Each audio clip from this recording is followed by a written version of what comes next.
My name is Paula, and what I'm about to tell you happened a few years back. I was out of town with work and I was staying in the Concord Hotel, which is apparently one of the most haunted places in America, but I didn't care about that, as it was not something I ever thought much about. When I arrived at the hotel, they put me in a really weird room. It's difficult to explain, but it had a really strange atmosphere. Inside, everything seemed misplaced. The door seemed too far in the corner, the windows were too small and too high up on the wall, even the drapes looked haunted. It made me feel uneasy, but as it was late at night and as I was only staying there for one night anyway, I couldn't be bothered to ask to change rooms. Also, it was a large suite, with a living area and separate bedroom, so I thought I'd make the most of it. When I entered the suite, there was a long hallway right in front of me. I had to walk down this hallway, turn right, and there's the living room, and then on the other side was my bedroom. The hallway seemed a waste of space, just a long random hallway. Later, I was in the living room, having a drink from the mini bar when I heard something in that long hallway. It sounded like footsteps, so I turned down the TV to listen more clearly, and the footsteps stopped close to the hallway door. I could feel the hairs on my arms prickle, and then I could hear noises on the other side of the door, something breathing and walking down that hallway. I rang reception to complain, but there was no answer. I was too scared to go into the hallway, let alone walk down to reception, so I kept on ringing, but it always rang out. After a while, the noises stopped, so I locked the hallway door and headed off to the bedroom and locked that door too. I felt safe in the big warm bed and soon drifted off to sleep. Later, I woke up in the middle of the night, sweating. It was suddenly really hot, and all I could hear were these footsteps, but now they were in the living room next door. It sounded like something or someone running around. Then there were knocking in the walls in my room and down that hallway. I didn't dare get out of bed, it was terrifying.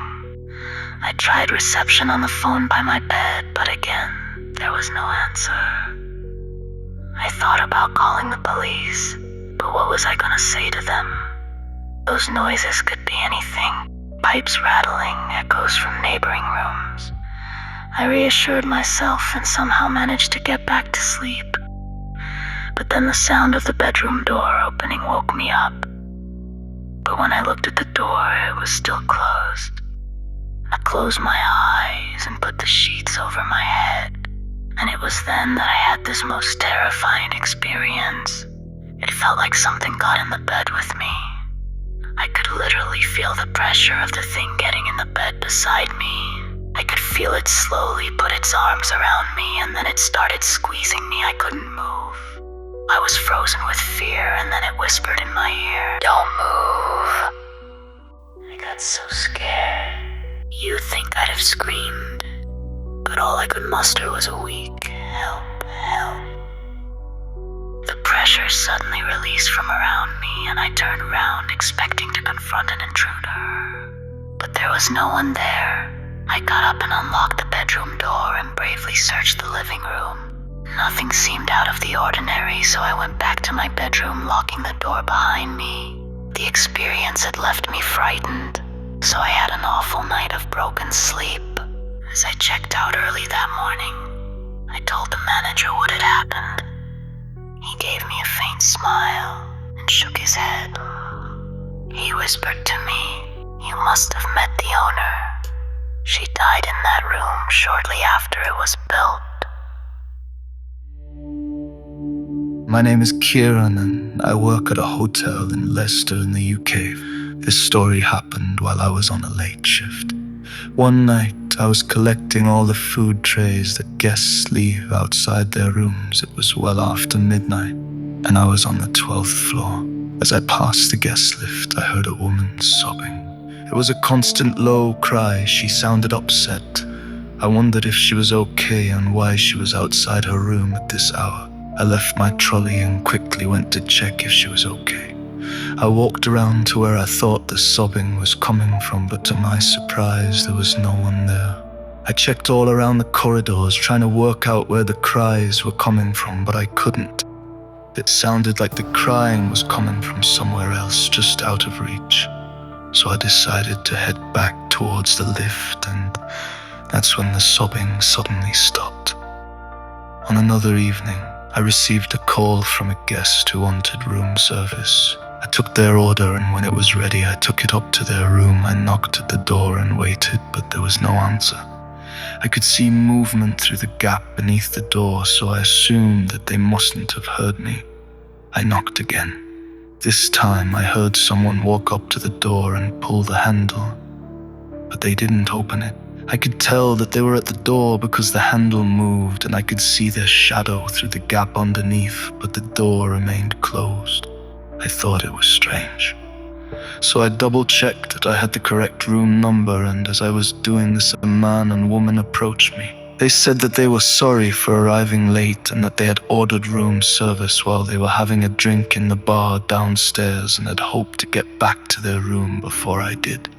I told them not to worry and asked them if they had anyone else staying with them. However, when they said there wasn't, I didn't dare tell them that I thought I saw someone or something in their room because I didn't want to frighten them. So I gave them their food, and that was it for the night. On another late evening, we had a large function, and I was piling dirty plates near the lift to send them to the restaurant kitchen for washing. I called the lift, and as soon as I stepped in, I heard a woman scream, a long, terrifying scream. I ran out of the lift and down the stairs to the banquet kitchen and asked if anyone else had heard the scream, but no one had. The scream was still on my mind a few weeks later when one night, as I was wrapping up my work, I had to take out the rubbish before I could head home. As I opened the industrial skip, I suddenly felt dizzy. My head was swimming, so I quickly tossed the rubbish into the skip. But as I closed the lid, I noticed a woman standing about 40 feet away, her gaze fixed on me. The woman was dressed in black, her hair was black, and she was barefoot.